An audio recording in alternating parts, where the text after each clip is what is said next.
പത്രപ്രവർത്തകൻ KM അഹമ്മദിന്റെ നിര്യാണത്തിൽ അനുശോചിച്ച് press forum Kanhangad മൗനജാഥയും സർവകക്ഷി അനുശോചന യോഗവും നടത്തി. കാഞ്ഞങ്ങാട് നഗരത്തിൽ നിന്ന് ആരംഭിച്ച മൗനജാഥ പുതിയകോട്ടയിൽ സമാപിച്ചു.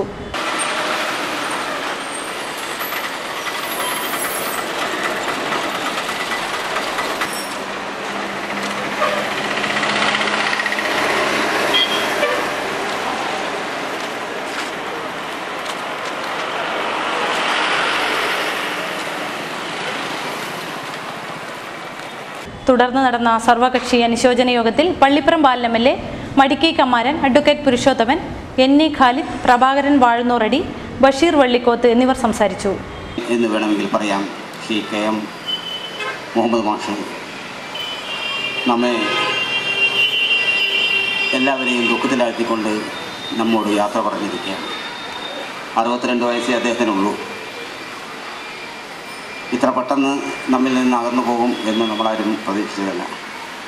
ഇന്നലെ സ്വന്തമായ ആവശ്യം അനുസരിച്ച് കുടുംബത്തിൽ കണ്ണൂരിൽ പോയതാണ്.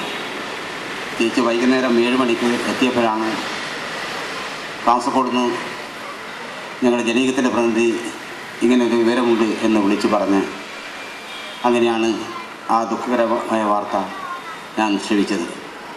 തുടർന്നാണ് അദ്ദേഹത്തെ ഒന്ന് ദർശിക്കുന്നതിനും കാണുന്നതിനും അവസാനമായൊരു നോക്ക് കാണാൻ ഇന്നലെ ഞാൻ അദ്ദേഹത്തിൻ്റെ വീട്ടിൽ ചെന്നു.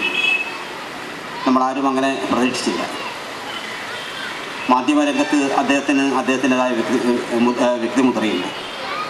ഇന്നത്തെ മാധ്യമരംഗവും അദ്ദേഹം പ്രവർത്തിച്ചിരുന്ന കാലത്തെ അദ്ദേഹത്തിൻ്റെ പ്രവർത്തനവും വളരെ വ്യത്യസ്തമാണ് എന്ന് നമുക്കെല്ലാവർക്കും അറിയാം. ഇന്ന് മാധ്യമരംഗത്ത് വാർത്തകൾ സൃഷ്ടിക്കുകയാണ്. എന്നാൽ KM മാഷ് വാർത്തകളെ തേടി ജനങ്ങളുടെ അടുത്തേക്ക് പോവുകയാണ്.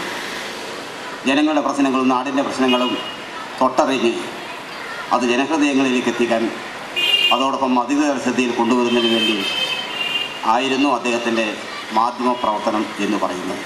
കഴിവിനനുസരിച്ച് പരമാവധി പരിശ്രമിച്ച ഒരു വലിയ മനുഷ്യനാണ് ശ്രീ KM മുഹമ്മദ് മാഷ്.